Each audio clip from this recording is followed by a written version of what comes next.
ជួយខ្ញុំចេញមកជួយមានដៅអូយគាត់ដាเอาហើយ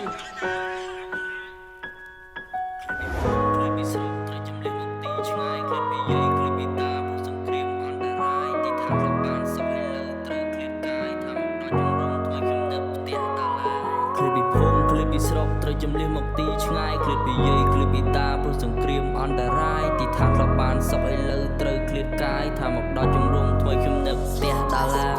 ចាក់ចេញនឹងចិត្តមិនចង់ចាក់ចេញនឹងគេបង្ខំតែសម័យធ្លាប់រស់នៅឥឡូវត្រូវគេបន្លំគេទន្ទ្រានគេឆ្លៀនពៀននៅនឹងមុខចំវារាយលួសរីបន្លាមិនអាណិតក្រហោះសងសង្គ្រាមមិនអីល្អសង្គ្រាមមិនអីចំណេញយុទ្ធជនដែលស្លាប់ហើយគឺមិនអាចរឡើងវិញមានតែទឹកភ្នែកហូរមានតែពីទទួលមិនមានតែសំឡេងញៀនហើយបងប្អូនកូនរស់ឡើងវិញប្រពន្ធភ្លេចឆ្ងាយពីប្តីកូនភ្លេចឆ្ងាយពីគ្រួសារ respect ដល់បងសែនបាជាទីហ៊ានការពីរដ្ឋាបំរើជាខេមរាបងប្អូនពុំមានយន្តតាចិនពើឲ្យបងជាឈ្នះសត្រូវជនមានទឹកភូមិណាបងណាខ្វះយើងសំតែមកសក់តែថៃចិត្តតែបំពេញ